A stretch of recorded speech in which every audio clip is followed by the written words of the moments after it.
This is the original esport racing game. This is iRacing.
The iRacing Skip Barber 2K World Cup takes itself to Oulton Park, another British track on the schedule here for round number 5 of the championship, powered by DES Simulations. I am Connery Maddock, and joining me in the commentary booth for this one will be the one, the only Gary Weaver. Of course, we have Luke Hugo-Louise working behind the scenes on all of those fancy camera angles that you'll get to see throughout this event.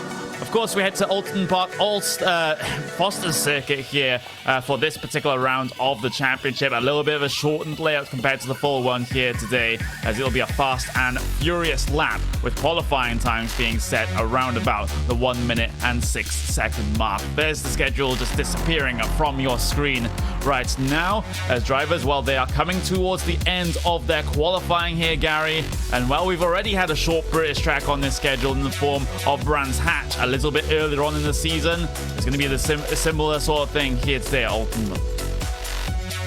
Yeah, here for Oulton Park, you mentioned the location, but something that really intrigues me is how seemingly random this track layout seems to be. It just looks like someone just took a pencil with a piece of paper and just randomly drew wherever, but this is the result that we have, and it's going to be interesting to see how these drivers take to this interestingly shaped track. Indeed they do. They're the points standings on the left-hand side of your screen. Philippe Lebert is your championship leader coming into this one, with Greg Zietz not too far behind, with Sasha Gorla keeping himself in contention as well. Things looking very congested at the top of your points standings. We have your starting grid set, though, here for round number 5 of 2K Skip Barber World Cup. Johnny Gindi, pole position from Philippe Lebert. They consist of your front row here today, with Diogo Francisco and Simon Edwards making up row 2. Sasha Gorla will start in P5 with Edwin Valerino in P6. Giuliano Frey will start 7th with Gonzalo Calvo in P8. Tuan Tran will start 9th with Gustavo Conde, just making it inside the top 10 starters here today. Andrea Amon will start P11 with Mike McCormick in P12. Anthony Catt will start P13 with Colin Van Ram 14th, with Bastian Huisman in 15th place here today to start the race, with Rob Adams starting 16th and Chris Malcolm rounding out your runners that actually managed to set a lap time here today. Those that didn't set a lap time though, Greg Zietz, one of your championship contenders. He has to start P18 with Enzo Cantor, P19, Carl Dronke, P20 with Stephen Stoyles in P21. Perkulis Adamopoulos there in P22 with Ethan Delevic in P25. Hans Hoyer will start in P23 as Ronan Griffin starts P24 as the order gets a little bit messed up on my iRacing system. Just 15 seconds low from the start of this race. 15 seconds until that green flag shows, and we're racing here at round number 5 at Oulton Park. We're gonna go a little bit early here. Green flag here at Oulton. Johnny Gindy, good start from pole position, even though it's the outside coming in towards turn number 1. He's able to get himself ahead of Philippe Lebert coming through that old hall corner for the first time. Everything looking rather clean up and down your field as they head down the hill into the turn 3 and turn 4 for the first time. Cascades into Foster's, the right-hander at the bottom of the hill, and then very quickly up towards Nickelbuck. Everything clean, no dramas just yet. Everyone's single file pretty quickly in this one, Gary. So that was the most coordinated race start I've ever seen. Actually, definitely the most coordinated. You can see just how close the number 1 Philippe Lebert is to John Gindy. He got right up against the back wing pretty much a few moments ago, and there he is going to the right-hand side, left-hand side, I should say, as we ride on board Diego Francisco to see a very good view of this battle. Lebert will not get by, sliding off the racetrack, keeps it off the wall though, but he'll have to wait a long time. That's okay. I thought he was going to turn into the track. Luckily he didn't. He tried to get back around, but for Philippe Lebert, he just went from second to basically last within about, what, 10-15 seconds? Big moment for your championship leader, and that's the risk you take when you try to pull off moves on the cold tires here with the new tire model that the Skip Barber has. You can just see the car always wanted to swap ends. Coming up towards the final corner now, Lebert, he's been cycled down to P23, so your championship lead very much under threat coming out of this round unless Lebert is able to pull off a miracle. But looking back towards the front of the field, side by side for the race lead once again. This time it's Gindy coming under threat from Diogo Francisco. Francisco, driver's left-hand side here in towards turn 8 of Drew. It's absolutely neck and neck. Nothing to separate these two drivers as they head their way towards the end of the lap. Then Lodge corner. Gindy still has that inside line, still have a slight edge here in this one, but Francisco deep on the brakes around the outside, but not enough to secure the position coming off the corner. Gindy will live to fight another day. Of course, you do have the likes of Edwards and Gaulet on the back of this one looking to get themselves involved, but after that side-by-side battle for the race lead on the first lap and a side-by-side battle for the race lead on the second lap, it's still Gindy that holds on.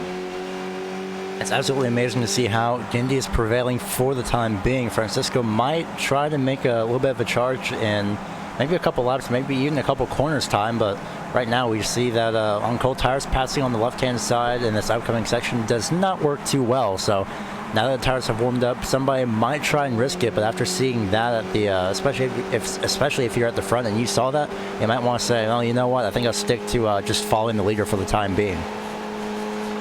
Indeed, no challenge in terms of Gindy coming up through the last couple of corners like there was last time. Of course, we're riding on board with Edwin Valerino that has a good view ahead of him as he gets out into the grass there, well held by the driver of the number 11, but that's sometimes what this track can do. You step a foot out of line, it can really bite you as you get onto the grass, but Valerino holding on to things on that occasion. Riding on board then with Francisco as we get on towards lap number 4 of this event. Trying to follow your leader closely through the first turn here. Gindy just tracking out a little bit. You can do so there. There's a little bit of runoff behind the curve, but you do have to very quickly return to the racetrack. Otherwise, you risk running out in towards the grass, in towards Foster's then. Turn number 4. There are your movers and shakers in the race so far. Anthony Catt, the biggest mover inside the top 12. He's up 4 positions to get himself inside of that top 10 into P number 9. So a great drive so far for the 25. He has a little bit of a gap ahead of him that he has to work on though. So no positions to be gained, no more positions to be gained just yet for Anthony Catt, but certainly a possibility given the amount of laps that we have to run here today. Meanwhile, Diogo Francisco for P2, he's made a bit of a mistake here, and now here comes Simon Edwards, outside line here for Lodge Corner. It's so difficult to make a move around the outside there, but he's going to look for the cutback off the corner. Very close to making contact coming off the corner as they go side by side across the start-finish line. Edwards, is he going to commit here on the brakes in towards Old Hall Corner as he gets squeezed through the middle of the corner? Francisco really cutting it fine. He's able to defend. It was a little bit too close for comfort, but somehow, even with at least, what's that, maybe a foot of space, probably less than that, but that is definitely trying to, that's definitely using the track to an advantage, especially with the lines here, well, especially with the racing line here, I should say, not exactly the lines plural, but Simon Edwards managing to hang on, very good for that, but as well as Diogo Francisco, because that could have been very close to absolute disaster right there, but luckily everyone's still continuing on clean and still moving forward for the time being. And right now, everyone's relatively single file. I'm not really seeing any side-by-side battles for the time being as we look at McCormick and Zeitz in the 13th and 14th positions. Indeed, battling just outside of your top 10 as currently it is a top 8 breakaway at the front of the field, but Greg Zeitz, of course, he has a bit of a well, championship to be concerned about as well, running solidly inside that top 5 in terms of the points, but things don't seem to be going all that well for this particular race. He started P18, but he has gained a couple, so he can take that as a positive, but he's still hemorrhaging points to the likes of Gindi. You've also got Gauler ahead as well. That's quite up there in terms of the points, but one thing he is gaining is points over Philippe Lebert, who currently sits P21 after that first lap spin. You know, he's on the graphic as well. It's the last time we saw the movers and shakers graphic. He was minus 21 positions, but very good to at least continue for him to persevere, as looks like our expected pit stop window is going to be lap 14 to 18. So a little bit of a possible one-stop race here for this event here today. Absolutely, so that could be the place where a lot of drivers decide to make their move, as Stoyles there, currently P18, almost running into the back of Huisman, who currently sits ahead of him. That was very close there for the driver of the 205, but gonna have to, well, gets away from it. He has to slam on the anchors in time, but because that was looking to be an almost certain incident there. But as we look back towards your race leaders, Gauler tracking out really wide there, coming out of turn 1, as this is basically the leading train of 8 cars at this point. They have gapped the rest of the field, but the gap between P1 and P2 up to around about third of a second. So Ginty's, you know, try as he might to try and get away here, the draft in these cars is still pretty powerful. And I think that's the one of the fun things about these cars that I especially personally find fun about is that you can really kind of throw them around a little bit, as well as just usually squeeze some space and run really close to other drivers, but especially the slipstream. That is possibly the most fun thing, is trying to find a perfect run. As well, guess he's finding the perfect run right now. It's Diogo Francisco as he goes down to the right-hand side, and he's, oh my goodness, he barely saved it, but he's going to be side by side now with Simon Edwards, and now he's going to fall back to at least 4th place now. Sasha Grohl gets by him. That was when I meant throw him around, I didn't mean like that, but somehow he still managed to hang on to it. That is impressive for Francisco. Francisco taking things a little literally down in towards the final couple of corners, as that was a wicked angle he got on that number 48 car. You can see the move to the inside, unstable on the brakes though, and well corrected though, well held on to that car, but that could have gone oh so wrong, because you know, if he, you know, a little bit more of a wiggle in terms of trying to recover that car, then he might have tracked out into the side of Johnny Gindi, but he's the only one that's been punished for his mistake, and now he slots back into P4. But this does allow now Simon Edwards to have a little bit of a look at your race leader once again, and well, not able to. It was a pretty terrible run coming out of Druids though, so it gives the opportunity to Sasha Gauler, who goes around the outside at Lodge Corner. Not going to commit to the outside, going to look for the exit speed instead, up on towards the pit straight. Gauler, very good exit indeed. You can see how close to the back of that number 52 car he is. He's going to lift out of things for now, not wanting to commit to anything just yet in towards turn number 1. We're still at the very early stages of this race. We still, of course, have that scheduled pit stop to get out of the way as well.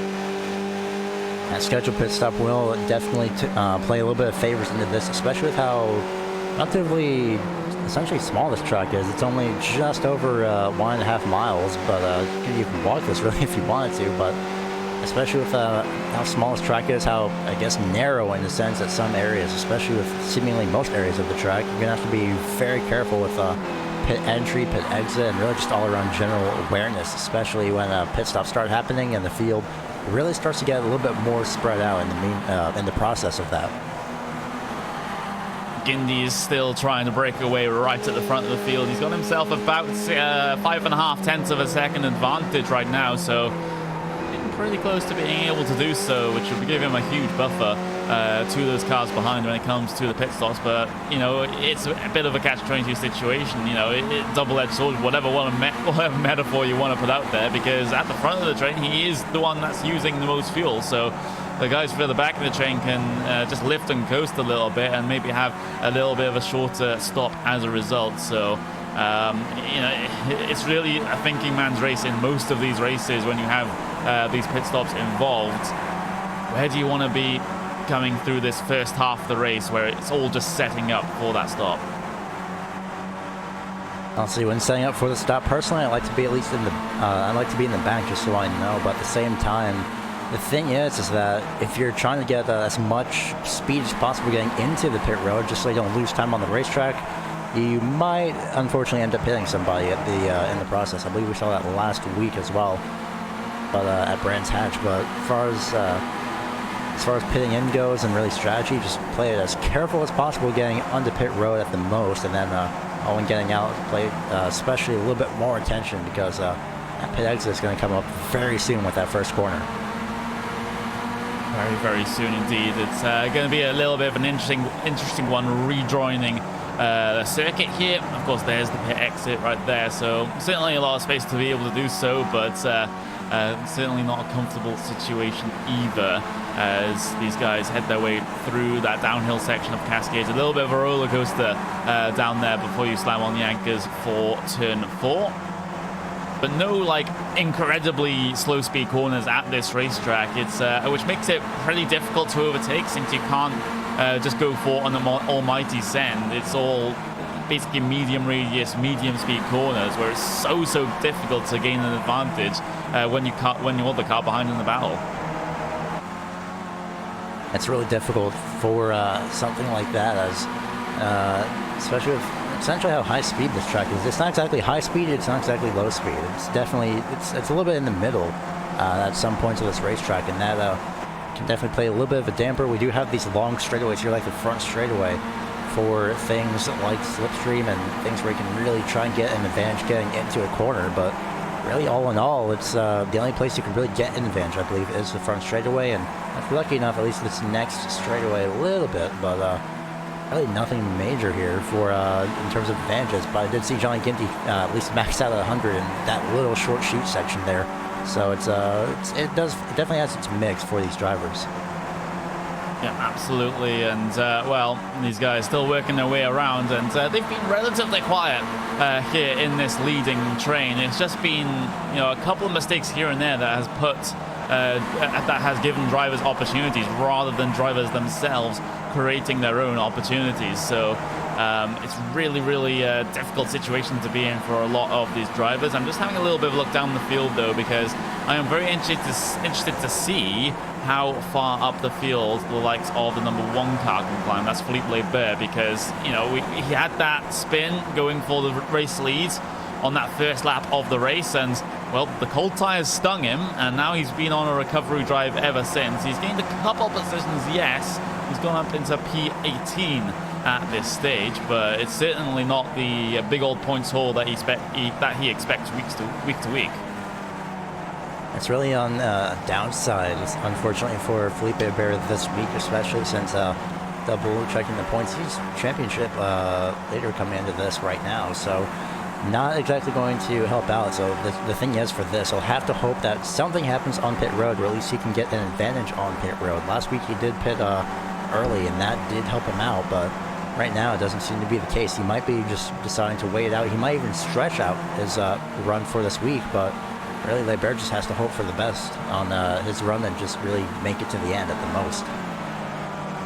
15 seconds off of your race leader right now, so that's going to be around about the time that he lost as a result of that spin. So unfortunate for Lebert, but little battles a little bit further down the field. You got Carl Dronke as well. Gonna have to be defending from Stephen Stoyles, who had that bit of a moment a little bit earlier on where it was rather close to one of the cars ahead of him when he put on the brakes, but able to avoid the incident and still able to keep himself in contention. Of course, running P15 right now. He did start P21, so it has been a decent race for him so far, at least off the 14 laps that we have run already. And speaking of 14 laps, well, the end of this lap will be the start of the pit stop window. So if there are any early stoppers, then end of this lap is when you want to come in. Yes, it's going to be the thing to look at, especially with, well, quite literally, the place to look at would be the entry to pit road to see if anybody really decides to come in this early on the very first lap. So we'll see what can come of that, if anyone can really get an advantage out of it. But right now it's all just the anticipation that we'd have to wait for and really wait and see as we actually have a crash in the back. Andrea Amon and another driver of the 54, Colin Van Ram, off in the gravel. Not exactly sure what had happened, but a little bit of contact going into the corner under braking. Front to rear, Colin Van Ram into the back of Andrea Amon. We'll see it up on the replay for you.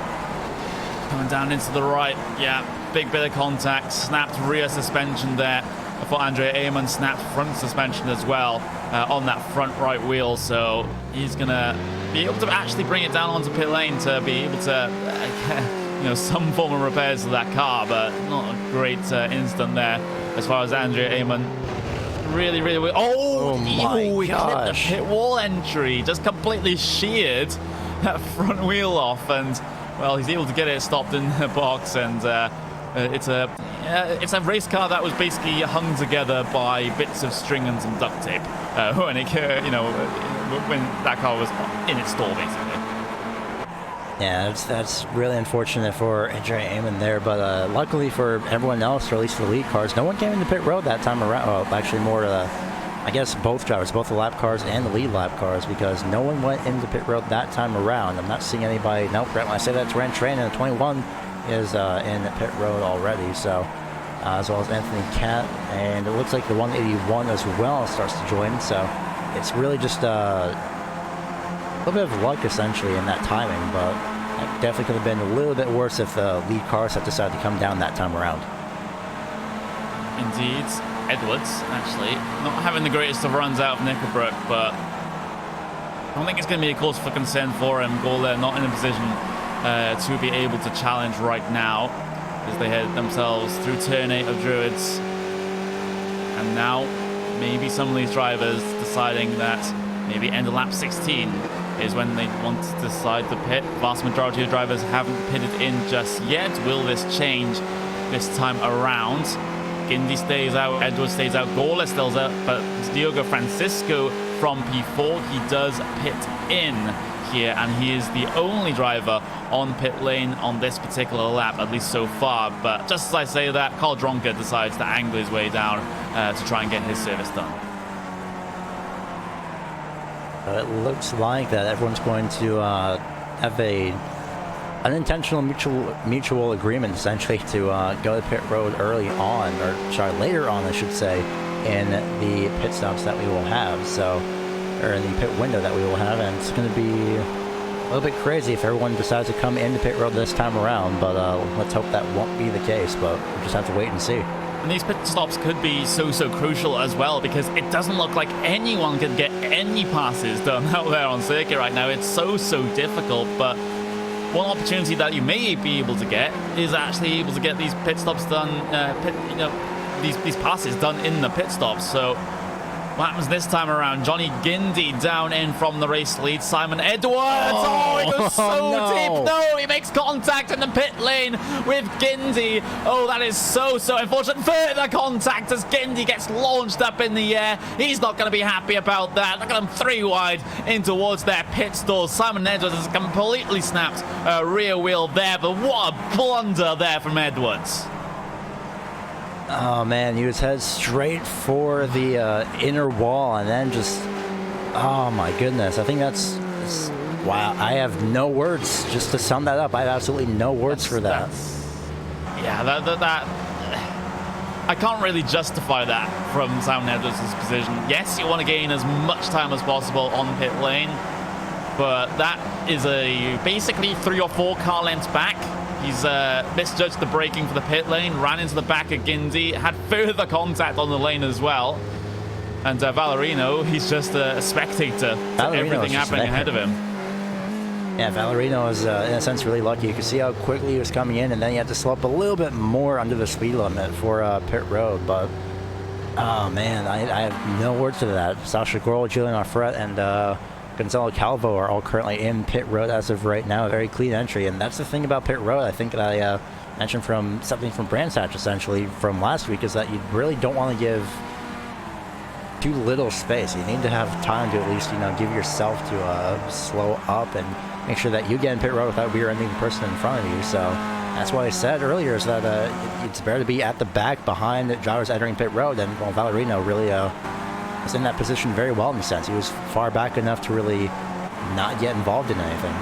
Thankfully for those drivers that were involved, they were able to get their fast repairs in. So Johnny Gindy still out there on circuit. We have Edwards as well, still out there, but a little bit down. He actually had to take a little bit of a longer stop as a result of that one, it seems. It was a speeding penalty. He spent an extra 15 seconds on the lane because of how hot he came in. So, add insult to injury there. In the case of Simon Edwards, it was his own error coming down onto the pit lane. Here comes Diego Francisco there, an inside line over O'Fray. O'Fray learning to look back off the corner and, well, looks to be in a position to maybe dive it down the inside. Coming up towards Lodge Corner, you can see riding on the back of O'Fray as he hits the brakes in towards turn 9. Nothing separated these two coming off the corner. This is the battle for P3 as it is right now. Will become the battle for P2 as Stoyles heads his way down on towards the pit lane. These guys still side by side.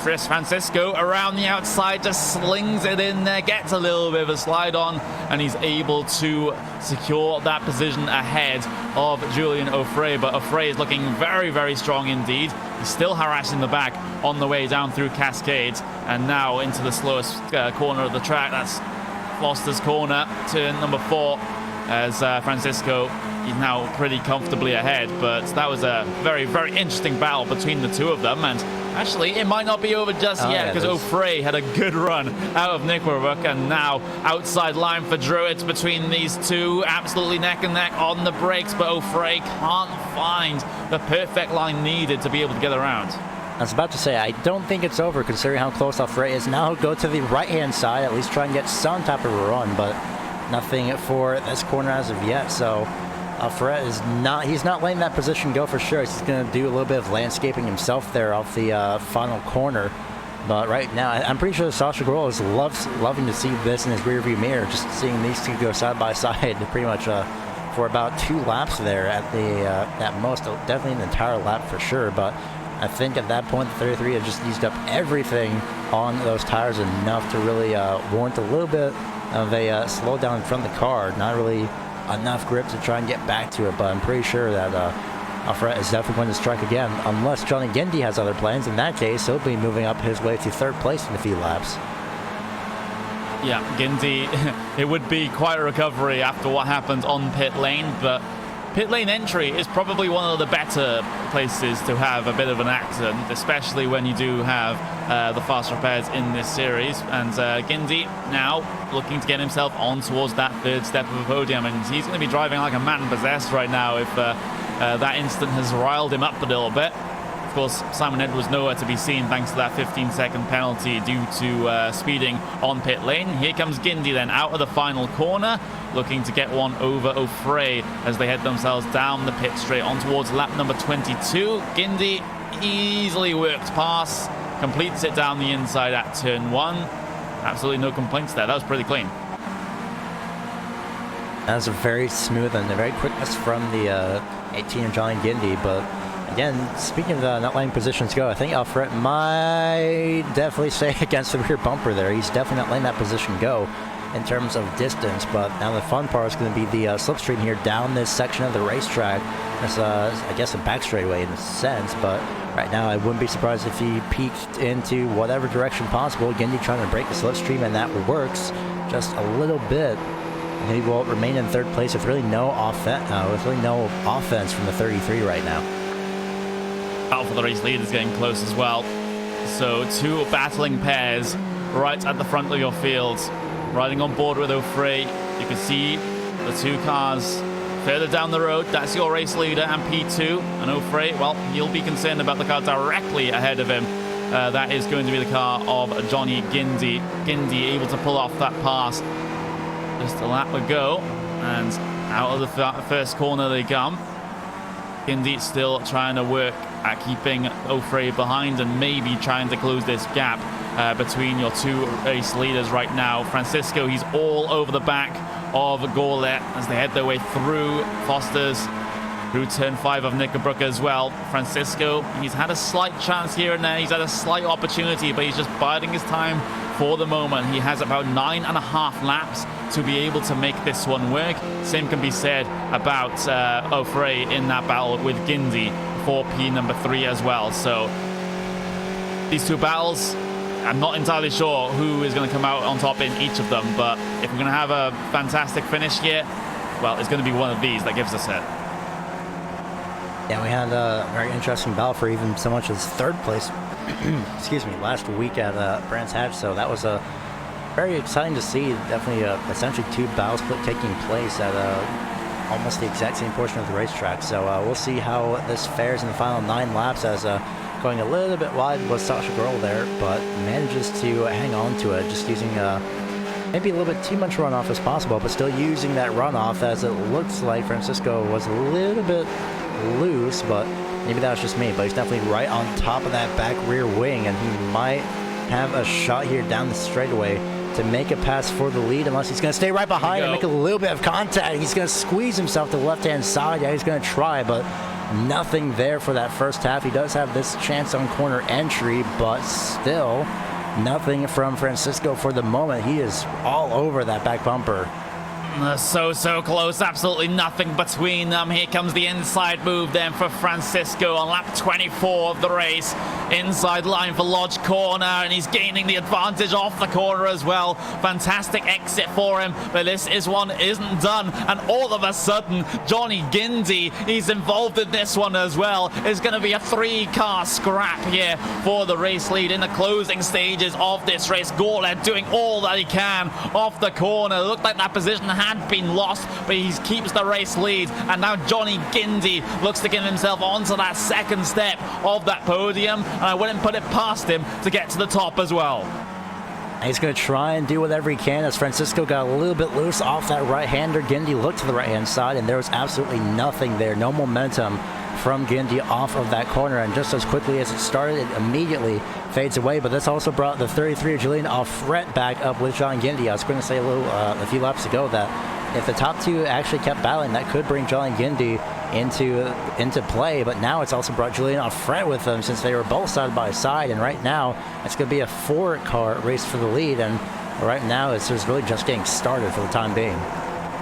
Yes, indeed. We'll have 7 laps to go as these guys go up over the deal leap then across the start-finish line once again, and now any one of these 4 drivers can take away the race win here today, as there's a mistake there from Francisco into turn 1. That's Gindy's chance.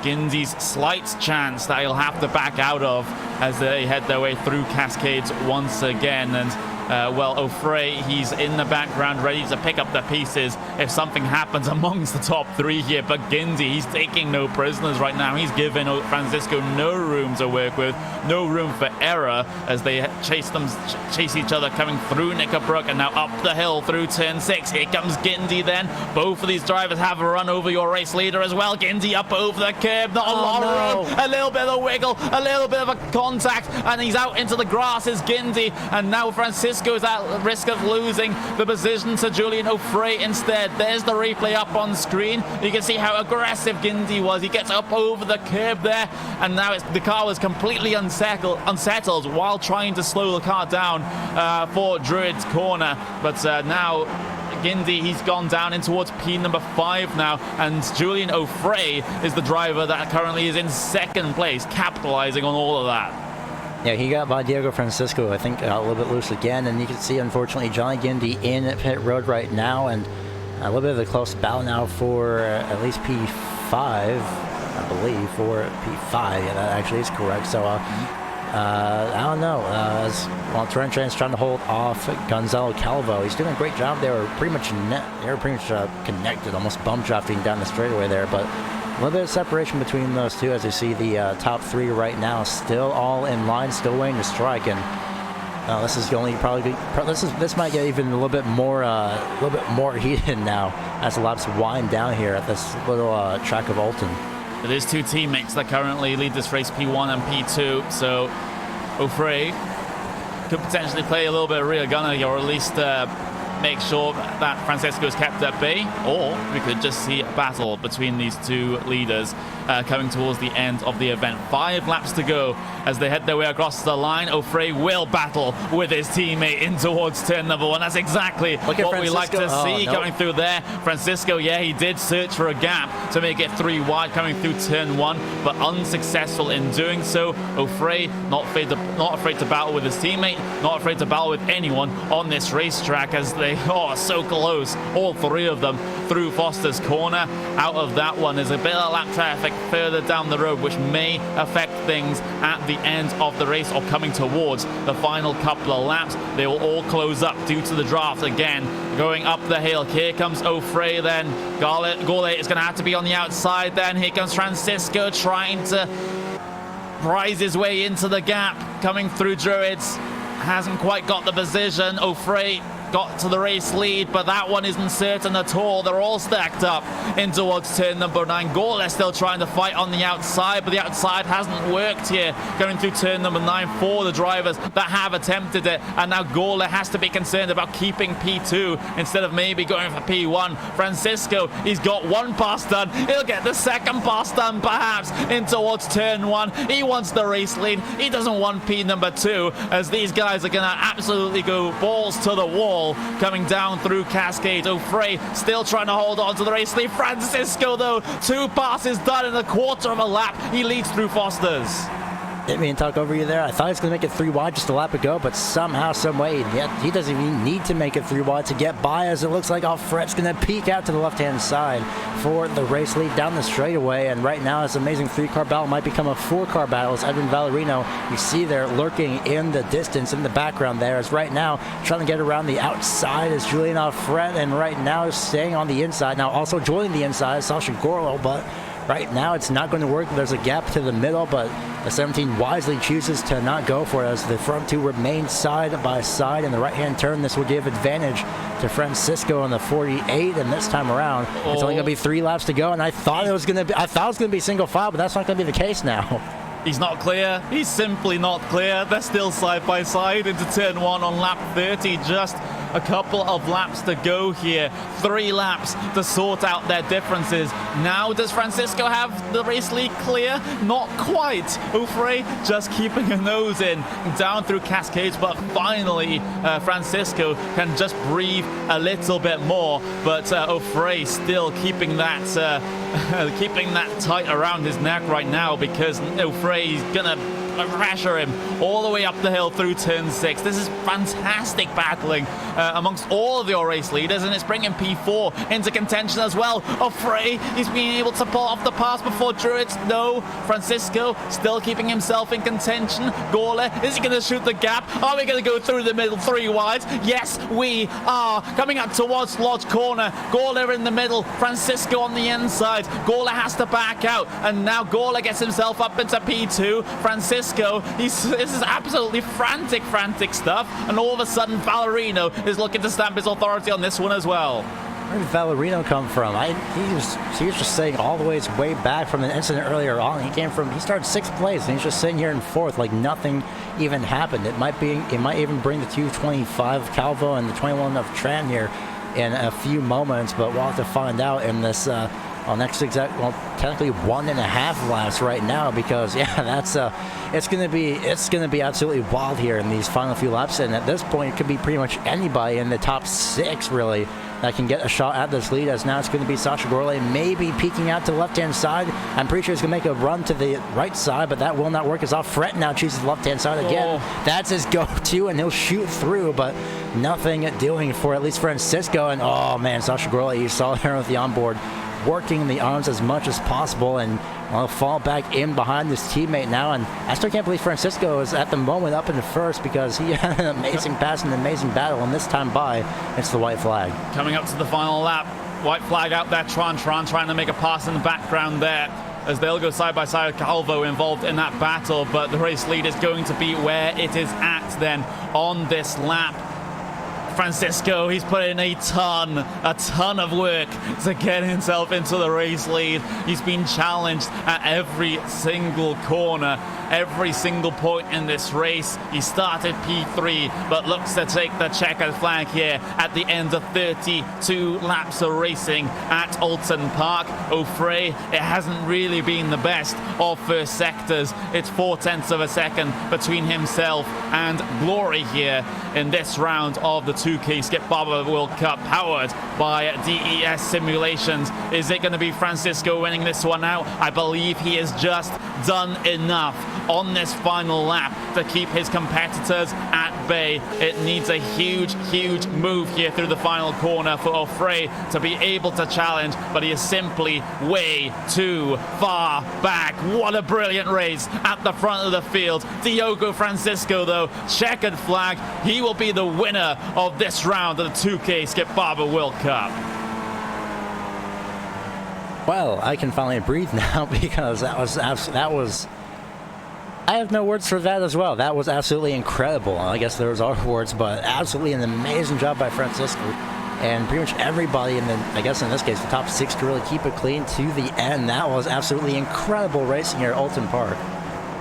Incredible stuff. There's still more racing going on, as well as you have Colin Van Ram involved in a battle and involved in contact as well. That's Adinopoulos involved in that one, as we'll get ourselves a good demonstration of the new damage model coming across the pit straight that time around. Rob Adams actually giving the shove to Adinopoulos there, going back onto the racetrack, and a little bit of a tangle coming up towards that start-finish line. Tag from behind, Adinopoulos spins. He's still able to get that position over Rod Adams, though, I do believe, as he's classified P18 in this event. But, like you said, Gary, we need to take a little bit of a breather. Here are your official race results here. Diogo Francisco by 2.5 of a second. He was way closer than that throughout those final 5 or so laps. But Francisco will win round 5 here at Oulton Park. O'Fray P2 after he yo-yos very much all the way up and all the way down the field, but settles on 2nd place. And now Valerino, well, P3 at the end of the day for him. Gonzalo Calvo, P4, with Tran getting himself a top 5 finish. Sasha Gourlay, though, he apparently ran out of fuel towards the end of the race. He finishes in P6. Anthony Cat finishes P7 with Gustavo Conde P8. Philippe Lebert, out of nowhere, he climbs up inside the top 10, P9. That's a great recovery drive after the first lap incident there for Lebert. Carl Dronke will gain 10 positions up into P10. Stephen Stoyles will finish in P11 with Simon Edwards involved in contact with Gindy onto pit lane. Finishes in P12 with Bastian Huisman in P13. We've got Enzo Cantor in P14. Mike McCormick in P15 with Ronan Griffin, P16 with Colin Van Ram 17th. Perkles and Anopoulos in P18. Rob Adams will finish in 90th with Greg Zietz finishing in 20th. Of those drivers a lap down, Hans Zimmer? Well, there's no orchestral scores going on here. Hans Hoyer getting himself P21, as Johnny Gindy will finish P22. Andrea Amon, well, P23rd for him, and now Chris Malcolm ends up P24. Delovic didn't take the race start and is currently in P25. But that is going to be the racing done here for the 2K Skip Barber World Cup powered by DES Simulations. But don't go away, because we have the post-race show coming up just after this.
Welcome back, everyone, to the 2K World Cup, the post-race show at round 5 at Oulton Park. There is a refresher of the race results. Diogo Francisco coming out on top in this particular event. It was a very, very close run thing at the end there. Anyone inside that top 4, you could probably extend it inside the top 6, might have been able to win the race here today with how those guys were battling at the front of the field.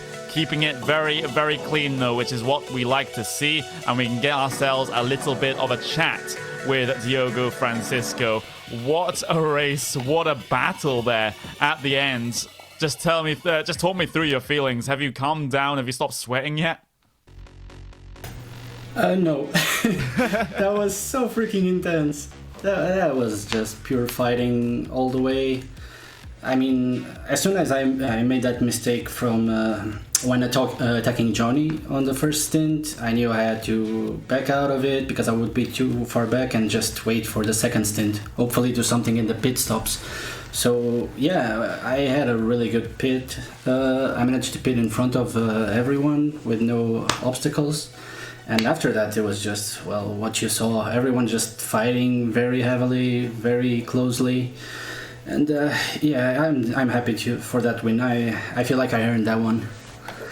You certainly did earn it. You pulled off 2 passes in literally 2 or 3 corners to be able to get yourself into the race leading position. You know, the close quarters racing here in these Skip Barbers is, you know, absolutely fantastic to witness. And you know, when you decide to battle this closely, sometimes going 3 wides, do you have a lot of trust in the drivers around you not to make mistakes? Have you got to that point in this series now where you know exactly how each driver races and you know if you can do that to them? You know, how much trust is there? Yeah, for sure. I mean, I've raced with Sasha a bunch and with Johnny a bunch. Julian, I didn't race him as much, but I raced him enough to know he's a fair fighter when you're close to him. And yeah, you really need to trust those guys around you, because otherwise you just can't fight like that. Yeah, there requires a mutual respect between all of the drivers involved, and of course with you taking the race win here today, that is an absolutely brilliant result. And you know, do you think you can carry this momentum into the subsequent weeks now? I mean, I'm gonna try. I'll definitely try. I feel good. I feel like I'm racing really well right now, and I just need to put in the laps and put in the time and hopefully show up for the next races. Yeah, absolutely. You had some pretty impressive pace here today. Of course, you were able to get it up into P3 in qualifying, but we had a little bit of an sort of... I wasn't sure what to call it through the first half of the race before the pit stop, but it was just a case of everyone just being very calm and being very patient, which is quite unusual for these sorts of races. Usually see frantic action up and down the field, but everyone seemed to be taking their time on the first stint of the race. Was there any reason for that? Was it their fuel strategy concerns? No, I don't think so. I mean, I tried to pass Johnny and I almost lost the car. So after that, I just dropped to fourth. And then I think it was Simon Edwards that stayed behind him, but he was never in a good position to attack Johnny. So, I mean, at that point, I just started saving fuel and bet all in the pit stop phase just to hopefully jump toward the three guys. It kind of worked, I guess, because I think Sasha short fueled a little bit because I had to catch up to him after the pit stops. But yeah, I mean, it was just everyone was very cerebral at that first stint, I think. Yeah, everyone calm, but it was a tale of two halves of a race, I think, is probably the fairest assessment I can give. As we have to wrap up this broadcast now, is there anyone you want to thank, anyone you want to give a shout out to before we wrap up? Yeah, first of all, I want to give a shout out to my whole team, obviously, and then I'll give a shout out to Johnny. Actually, I had two really great races before the 2K, and I learned a bunch from him and just fighting. So that really helped me just have the trust to really put the car in there. And apart from that, shout out to you guys for bringing this up and, well, everyone involved in this, really. All right, thank you very much for such a display of action out there on circuit as well. That was Diogo Francisco, your race winner here at Oulton Park in the 2K Skip Barber World Cup. Just a brilliant race there, Gary. Of course, it took a while to get going. That first half of the race was very, very thoughtful, very, very calm, but I think that was just setting the stage for the utter craziness we saw in the second stint. Oh yeah, no, that was I'm still not over that because it was just absolutely incredible to see a lot more side by side in the second half, and that I'm pretty sure that's because everyone knew that they're pretty sure that they could make it to the end. Might as well go all out and just use any type of move possible. As you see some of the battling here, and it was just it was probably some of the best battling I've seen, and definitely a good first impression for me of Oulton Park because definitely a interesting track, at least to me in my sense, but it's definitely put on some great racing here in these Skip Barber vehicles. Yeah, of course. In terms of international standing, the track won't be known by many people, but if you're British, you certainly know this racetrack. Of course, it plays host to some absolutely fantastic racing in many British club series that go on. And of course, you have the main feature of the BTCC that gets itself here during the season as well. But, it's awesome to have it on the iRacing service as well, especially if it can play host to racing like you're seeing up on the replay for you now. For the race lead, that was the pass, or the passes, that managed to get Diogo Francisco up into a race leading and eventually race winning position. But after all that, after all is said and done, we're going to have to wrap things up here on RaceSpot TV and on the iRacing Esports Network. I've been Connery Maddock. That's been Gary Weaver. We've had Hugo Louise in the background pushing the buttons. Join us same time, same place next week for more 2K Skip Barber World Cup action.